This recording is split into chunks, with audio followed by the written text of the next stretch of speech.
Hey guys, Joe here, the man who is unashamed that I'm maining a Shoto for the third street fighter in a row, and I'm here to talk about UFC Fight Night, Kai Kara-France versus Albazi, or Kara-France versus Albazi. It was a card. It exists. It was a card for sure. But it at least brought up an interesting conversation we can have. So, enough talk. Let's just get to the fights.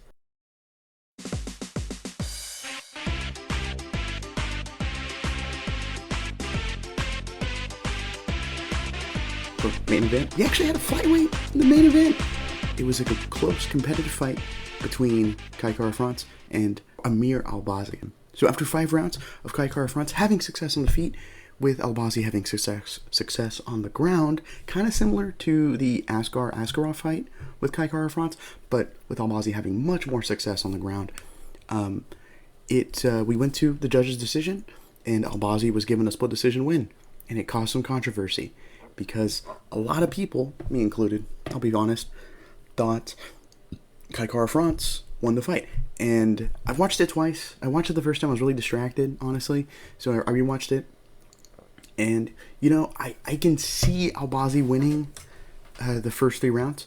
But I think 4 and 5 are all Kai Kara-France. And what I think could be happening, I'm just playing devil's advocate here. Once again, I think Kai Kara-France won. Shout out to Zane Simon on Twitter, because he proposed this idea. I'm stealing this idea from him. But he was thinking that people are only thinking about the final rounds where everything Kai Kara-France was doing was working, and Albazi really was having almost no success, like losing 10-9s, clearly, in 4 and 5. And people are kind of going, you know, like almost retroactively scoring rounds for Kai Kara-France, seeing how that work he was putting in the earlier rounds wasn't really adding up to much. But that said, you really can't retroactively score rounds. So, you know, kind of idea. I think that's interesting. And, I mean, that could be possible. That said, I think Kai Kara-France won, personally. Close fight. I don't know if I really want to complain or call it a robbery necessarily, but a really close fight. But this does bring up an interesting concept. I saw this a decent amount, and I just had to talk about it because this is one of those things that just irks the hell out of me. And it's the phrase and the idea of "don't let it go to the judges." I hate that phrase. I hate that phrase. Knocking someone out is really hard. Submitting somebody is really hard. You can have a world-class striker going against a guy with decent striking. He's mostly a striker, but he's not even close to the level, and you just don't land that perfect hit. You just don't land that shot, and you have to go to the decision. That happens all the time in our sport. Same thing with like on the grappling.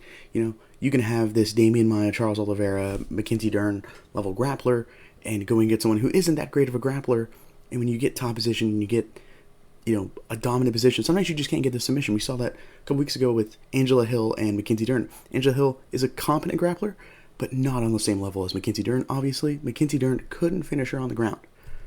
So, you're going to go to the judges. It's really hard to do that. And don't let it go to the judges kind of makes it feel like, to me, going to the judges is an option. It isn't an option. If it was an option, everyone would just not choose it and just knock the guy out every fight. And every fight would be a draw. Everyone would have double submissions or double KOs. You know, it's not an option. That phrase irks me to death. It also creates this idea of us almost accepting judges as this perpetually awful aspect of the sport that we can't even change. We need to just accept it. And I hate that, because it creates that loop, like, oh, I just got to keep moving on. Judges are always going to suck. You know, no point in even trying to change that. No, the judges aren't an option. They're a required aspect of our sport, sadly, and they need to be improved. And I'm not bringing this up just because, like, I 100% think it was a robbery. Once again, I think the main event was close. I can understand both sides of the coin. I don't think it was a robbery. I scored it for Kai Kara-France, but so what? You know?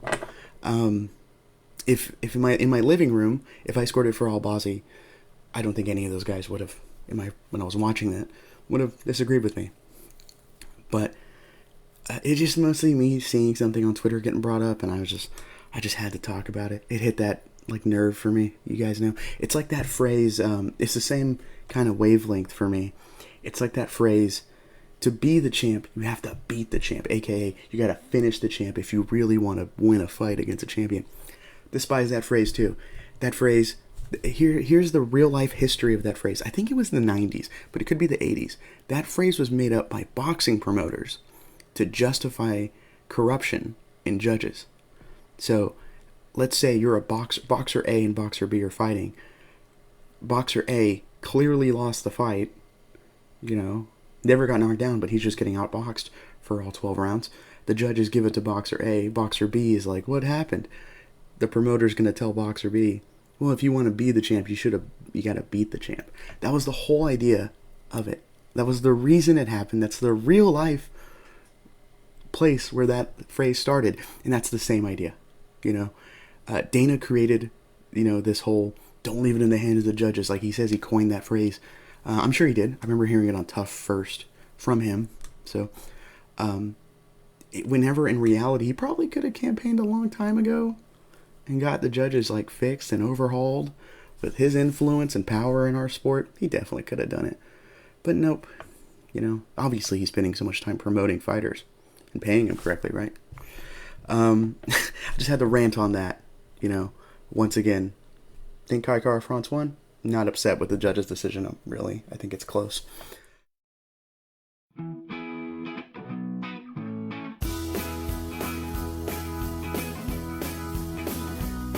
And so, rest of the card, Alex Caceres beat Daniel Pineda in a really fun fight, actually. This fight was really good. When I was watching the card live, we were all playing like Magic the Gathering. Some friends were at the house, and we're playing that, and we had the fights on, and we're watching. We were actually stopping our turns to like watch the fight, because this fight was really good. And it was really, really fun. Thudding body kicks from Alex Caceres, even threatened some submissions, but Daniel Pineda nearly had a really good armbar. It looked, we all were like, oh, whoa, put the cards down. Oh. Like when we saw that armbar locked in, it was amazing. But I did rewatch it, of course, after the fight, so I could fully make this video for you guys. And fun fight. It's a pretty good fight, which should be expected when you look at the names on it. Jim Miller got a quick KO over the debuting Jesse Butler. So quick that they didn't show a replay. They just showed the whole fight again. That's how quick it was. It was awesome. I think it was like 17 seconds. It was supposed to be Jared Gordon fighting Jim Miller here. But Butler, there was a injury, late replacement. Here comes Jesse Butler, and he just got flattened, sadly. I always feel bad when a late replacement fighter is making their debut also, and they just get finished really quick, or just get finished in general. I always feel bad. But I do like seeing Jim Miller get a win. Hopefully, though, Jesse Butler gets another chance in the UFC, because he did the company a favor. Next up, Tim Elliott, he got a win. He may be getting divorced, but he did get a vintage trademark win. I shouldn't laugh about that, but I don't know. He's been bringing it up. I'll bring it up too. Trademark wrestling, trademark pressure, just going at him. It was a lot of fun. Just kind of seeing Tim Elliott do his thing. I'm a Tim Elliott fan. I don't know why. I guess you can put him in my boy stable. I probably should put him in the boy stable. He's very boy-worthy. Karine Silva had a nasty leg lock over Ketlin Souza. Just nasty. I thought it was an Achilles lock, but she was grabbing her knee, so it might have been a heel hook. I watched the replay a couple of times, trying to see. It looked like an Achilles lock. I've been put in a couple of Achilles locks, and I never really remember my knee getting put, so I had to be a heel hook in my mind, because heel hook is putting pressure on the knee. Most Achilles locks, I just tap really instantly, though, and fairness to, jiu-jitsu, I get put in an Achilles lock, I'm tapping instantly. One of the most painful things I've ever put into. Leg locks are so painful. Finally, Dante Mayes got a huge victory over Andrei Arlovski, which hurt me. I'm gonna be honest, hurt me. I root for Arlovski. I'm a old school Arlovski fan. Despite all his fights recent memory being kind of boring, mostly boring, I always root for him. It's hard to root against Arlovski.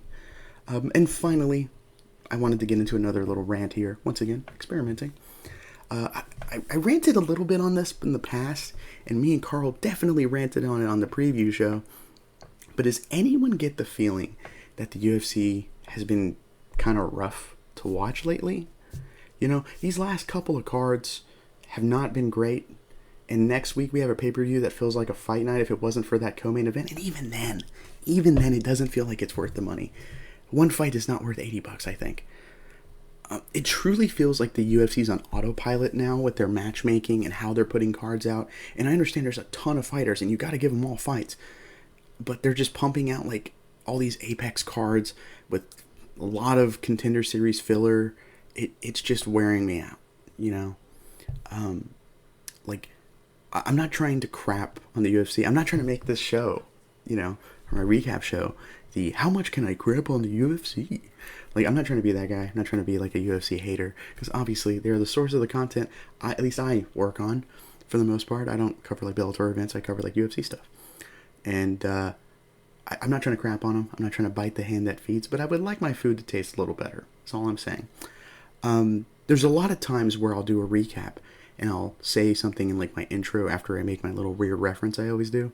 I always do something like, hey, this card wasn't that bad. But in fairness to myself, my expectations are below the camera flow. They're low. And I'm not a very tall guy, so that's a really low expectations. I mean, it feels weird saying that when we've had some pretty, you know, darn good fights. I'm not trying to cuss too much. Pretty darn good fights this year. And we have some really good fights coming up. But, I mean, I don't know. Like, it just... I don't know. I'm really curious how you guys feel. I'm mostly bringing this up because I'm curious how you guys feel about this. Is the UFC on autopilot, or is this just their like annual lull period and it's just giving us the blues? Like, what's going on? I don't know. I'm genuinely curious how other people feel about this. And you guys are the best. You guys are awesome. I genuinely love talking to you. All the regulars, all the new people, genuinely love, and I get delighted seeing you guys pop up in the comments. And I always try to interact when I have the time. So let me know in the comments what you guys think. Genuinely curious how you guys feel about this. But that is it for me. You know, of course, next week, pay-per-view. So I will be here to recap. And me and Carl did shoot a preview show yesterday morning. It's technically Sunday morning. But Saturday morning yesterday, me and Carl did shoot the preview show. A lot of fun on it. We had a lot of joking around. It's a really fun... We had a blast, at least, shooting it. We were cracking up and making each other laugh the entire time. So of course, once again, I will be back next week to recap UFC Fight Night 281, or 289. I'm Joe with the INC. Thank you for watching.